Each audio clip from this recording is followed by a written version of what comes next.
وبرکاتہ. اعوذ باللہ من الشیطان الرجیم. بسم اللہ الرحمن الرحیم. انما المؤمنون اخوة فاصلحوا بین اخویکم واتقوا اللہ لعلکم ترحمون. صدق اللہ العظیم. برادران اکرام، یہ آیت جو میں نے تلاوت کی ہے یہ سورہ الحجرات کی 10ویں آیت ہے.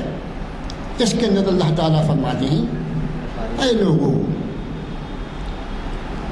یاد رکھو مسلمان آپس میں بھائی بھائی ہیں، اور جب کبھی ان کے درمیان نا اتفاقی ہو جائے، آپس میں جھگڑا ہو جائے یا کسی بات میں تناؤ پیدا ہو جائے مسلمان بھائیوں کے درمیان، تو تم اس کے اندر مصالحت کروا دیا کرو، تم ان کے درمیان تصفیہ کرا دیا کرو، ان کو ملا دیا کرو.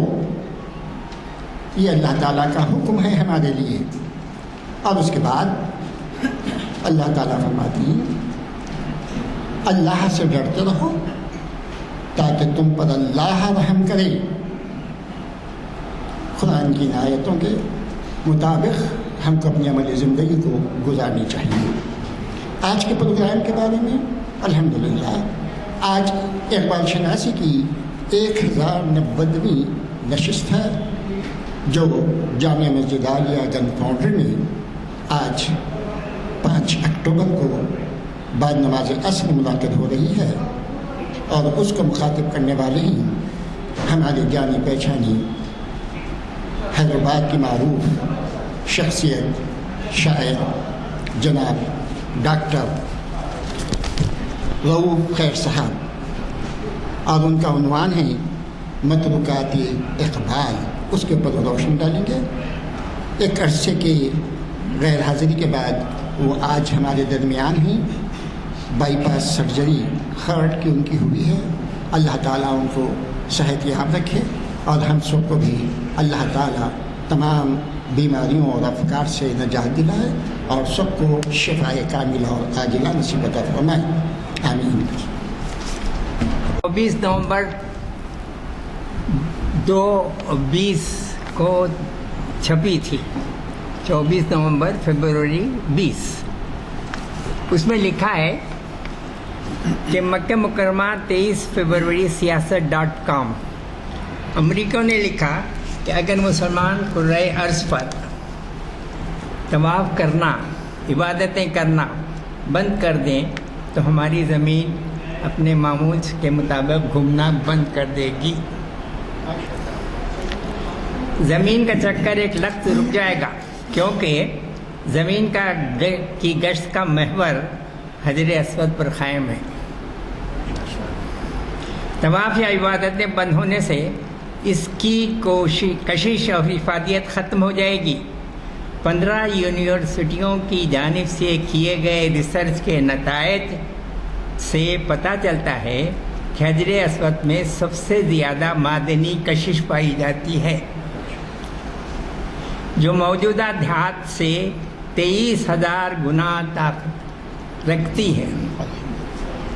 بعض خلابازوں نے کرۂ ارض سے نہایت ہی روشن چمکتی ہوئی چیز بھی دیکھی. تحقیق سے پتہ چلا کہ یہ چمکتی ہوئی چیز کعبہ ہے اور اس کی لہریں اقطاع عالم میں گشت کر رہی ہیں، جس کی وجہ سے کرۂ ارض چکر لگاتا ہے. پروفیسر لارنس ای جوزف لکھتے ہیں کہ ہم کو مسلمانوں کا احسان مند ہونا چاہیے کہ ان کی عبادتوں اور کعبۃ اللہ طواف حجر اسود کا بوسہ لینے کے سلسلے میں یہ سارا کرۂ ارض پورے آب و تاب کے ساتھ اپنا چکر پورا کر رہا ہے. سبحان اللہ و بحمدہ. اللہ اکبر کی صداؤں کے ساتھ پردرنان توحید کا طواف اور عبادتیں سارے دنیا کے لیے باعث رحمت و برکت ہے. حج و عمرہ کے لیے جانے والے لاکھوں مسلمان دن اور رات طواف کعبہ عبادتیں ذکر الہی میں مصروف رہتے ہیں. یہی